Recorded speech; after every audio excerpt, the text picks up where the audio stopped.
Être femme, ce n'est pas une donnée naturelle. Bah t'as vu comment c'est sexiste ? Les valeurs patriarcales oppressives qui régentent notre éducation. Qu'est-ce que c'est que le sexisme ? C'est le résultat d'une histoire. Tout le monde a sa définition du féminisme. On peut plus rien dire. Qu'est-ce que ça veut dire ?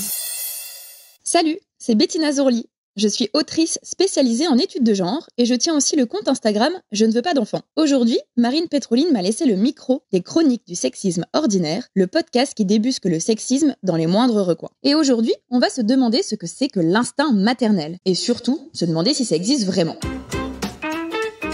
Selon le dictionnaire du Larousse, l'instinct c'est la part héréditaire et innée des tendances comportementales de l'homme et des animaux. Jeanne Duboucher expliquait en 1977 que, en y regardant de plus près, on doit constater que les limites de l'instinct chez l'animal sont incertaines car l'acquis, très vite, se superpose à l'inné et, question plus importante, les frontières entre l'homme et l'animal dans ce domaine de l'instinct n'apparaissent pas avec netteté. L'inné, c'est donc ce qui est instinctif, ce qu'on n'apprend pas, et l'acquis, c'est tout ce qu'on sait par l'apprentissage. Apprentissage qui a lieu dès notre premier souffle, sinon même déjà plus tôt. Toutefois, elle ajoute, en citant les travaux de biologistes et de psychologues, que les principaux comportements instinctifs reconnus se rattachent à la conservation de l'individu, à la conservation de l'espèce, avec un comportement sexuel, à la vie de groupe pour certaines espèces, les instincts dits grégaires et instincts de vie sociale.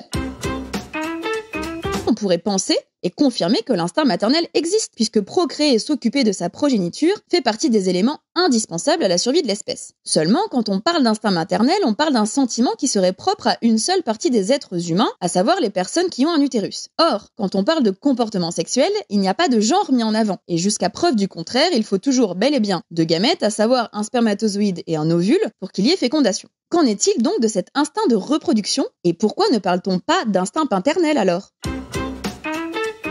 Aujourd'hui, et notamment grâce aux avancées féministes du siècle dernier, nous passons une majeure partie de notre temps à ne pas vouloir nous reproduire. Nous sommes également passés outre la honte créée par l'Église de la sexualité plaisir, et la plupart du temps, nos rapports sexuels ne sont absolument pas motivés par la reproduction, mais bien par le plaisir. Je suis tombée sur un article très intéressant écrit par un chercheur en psychobiologie et un anthropologue. Chez l'homme, disent-ils, aucune donnée actuellement disponible ne permet de valider l'hypothèse de l'existence d'un instinct sexuel ou d'un instinct de reproduction. Il semblerait en fait que ce qu'on appelle instinct maternel soit donc plutôt issu en partie du social et du culturel. C'est Charles Darwin, naturaliste et paléontologue, qui est certainement le patient zéro de l'arnaque de l'instinct maternel. Grosso modo, il est le fondateur de la théorie de l'évolution. Il observa pendant ses voyages de nombreux animaux, et en particulier des singes et des guenons. On peut lire dans ses notes « Une femelle bimbouin avait un cœur si grand qu'elle adoptait non seulement des jeunes singes d'autres espèces, mais volait aussi de jeunes chiens et chats qu'elle emportait partout avec elle. » Il en conclut, par l'observation animalière, que l'affection maternelle était parmi les plus forts instincts sociaux qui soient, et du coup, il en a conclu à l'instinct maternel des femmes. Un peu simpliste comme conclusion, vous trouvez pas ?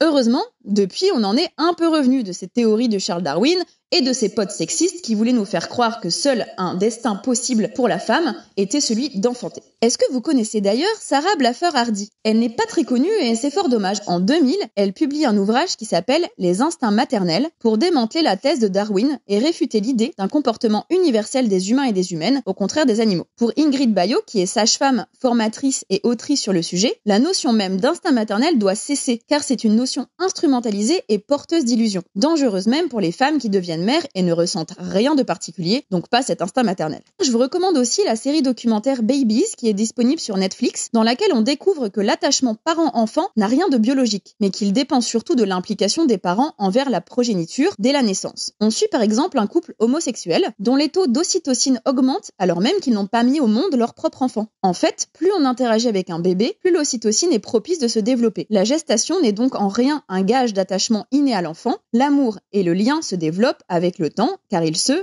construisent. D'où l'intérêt, par exemple, de militer en faveur d'un allongement du congé paternité. Si les hommes sont plus nombreux à être moins impliqués dans le foyer, c'est aussi parce qu'ils n'ont pas encore l'espace suffisant pour s'investir émotionnellement et matériellement auprès de leur bébé dès la naissance.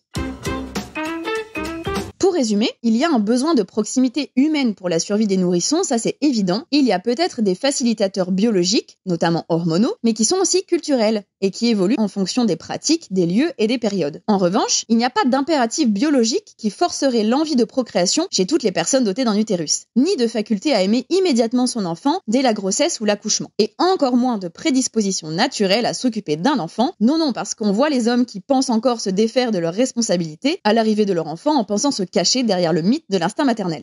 Voilà, maintenant vous savez ce que c'est cette histoire autour de l'instinct maternel. Les mots sont importants, car comme le dit Simone de Beauvoir, nommer c'est dévoiler, et dévoiler c'est déjà agir. Rendez-vous dans le prochain épisode pour continuer à nommer, dévoiler et agir contre le sexisme. En attendant, vous pouvez retrouver les chroniques du sexisme ordinaire sur les réseaux sociaux et vous abonner à la newsletter pour découvrir encore plus de pépites antisexistes. Si vous pensez que tout ce qu'on raconte ici est important pour arriver à plus d'égalité, parlez-en autour de vous, laissez-nous des mots d'amour sur Apple Podcast et Spotify. C'est important, ça permet à d'autres personnes de découvrir le podcast, et puis nous, ça nous fait plaisir de savoir que vous appréciez ce qu'on raconte.